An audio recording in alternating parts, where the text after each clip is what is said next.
नमस्कार दोस्तों, इस वीडियो में हम लेकर आए हैं कक्षा 10 के हिंदी के 45 सबसे ज़रूरी ऑब्जेक्टिव प्रश्न जो बोर्ड एग्जाम के लिए बेहद ज़रूरी है। तो बिना समय गंवाए चलिए वीडियो को शुरू करते हैं। आपका पहला सवाल है, डॉक्टर अम्बेडकर की दृष्टि से भाईचारे का वास्तविक रूप कैसा होता है? तो डॉक्टर अम्बेडकर की दृष्टि से भाईचारे का वास्तविक रूप दूध और पानी के मिश्रण की तरह होता है। आपका अगला सवाल है, डॉक्टर भीमराव अम्बेडकर का जन्म कहाँ हुआ था? तो डॉक्टर भीमराव अम्बेडकर का जन्म महू मध्य प्रदेश में हुआ था। आपका अगला सवाल है, डॉक्टर अम्बेडकर के किस पत्रिका का संपादन किया था? तो बहिष्कृत भारत। आपका अगला सवाल है, डॉक्टर भीमराव अम्बेडकर के पिता का क्या नाम था? तो डॉक्टर भीमराव अम्बेडकर के पिता का नाम रामजी सकपाल था। आपका अगला सवाल है, जाति प्रथा भारत में बेरोजगारी का एक प्रमुख और प्रत्यक्ष कारण है। आपका ए और बी दोनों ही हो जाएगा। आपका अगला सवाल है, विश्व के दांत शीर्षक कहानी के कहानीकार कौन है? तो नलिनी विलोचन शर्मा। आपका अगला सवाल है, गिरधर लाल कौन है? तो गिरधर लाल मदन का पिता है। आपका अगला सवाल है, मदन की उम्र क्या थी? तो 5-6 साल। आपका अगला सवाल है, कासू मदन के साथ किस खेल में शरीक होना चाहता था? तो लट्टू के खेल में।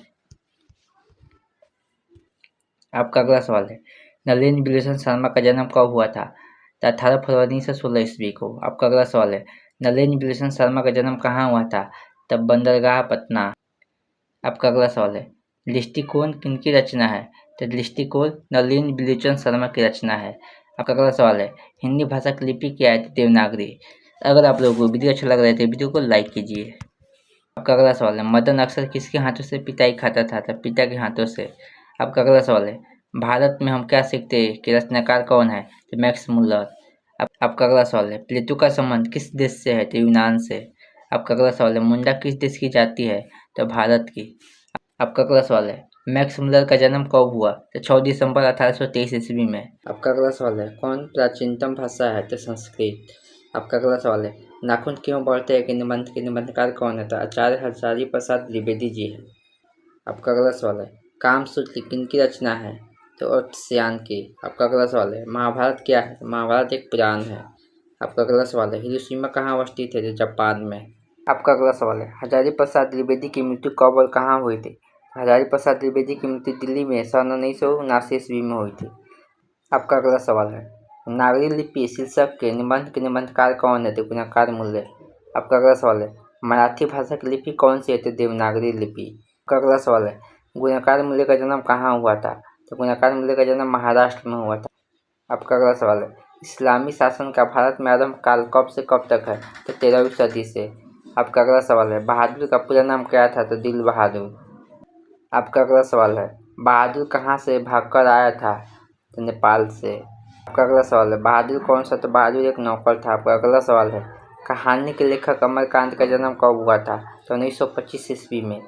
आपका अगला सवाल है, निर्मला आंखों पर क्या रखकर रोने लगी? तो आंचल। आपका अगला सवाल है, किसने बहादुर की डंडे से पिटाई कर दी थी? तो किशोर ने। आपका अगला सवाल है, परंपरा का मूल्यांकन किसकी पुस्तक है? तो रामविलास शर्मा की। आपका अगला सवाल है, शर्मा जी ने पुरस्कार की राशि किसे दान स्वरूप दे दिया? तो भारत सरकार को। आपका अगला सवाल है, लैटिन कवि कौन है? तो लैटिन कवि वर्जिल है। आपका अगला सवाल है, पंडित बिरजू महाराज कौन है? तो नर्तकी। आपका अगला सवाल है, शंभू महाराज बिरजू महाराज के कौन थे? तो शंभू महाराज बिरजू महाराज के चाचा थे। आपका अगला सवाल है, न तिरंग पत्रिका का संबंध किससे है? तिरंग कर्म से। आपका अगला सवाल है, लखनऊ में उनकी मुलाकात किनसे हुई थी? तो कपिला जी से। आपका अगला सवाल है, बिरजू महाराज की पहली शिष्य कौन थी? तो रसीम। आपका अगला सवाल है, मस्का का शाब्दिक अर्थ क्या होता है? तो मक्खन। आज का अंतिम सवाल है, बिरजू महाराज की कितनी संतानें थी? तो 2। अगर आप लोगों को वीडियो अच्छा लग रहा है तो वीडियो को लाइक कीजिएगा और चैनल पर नए हो इस चैनल को सब्सक्राइब कीजिएगा।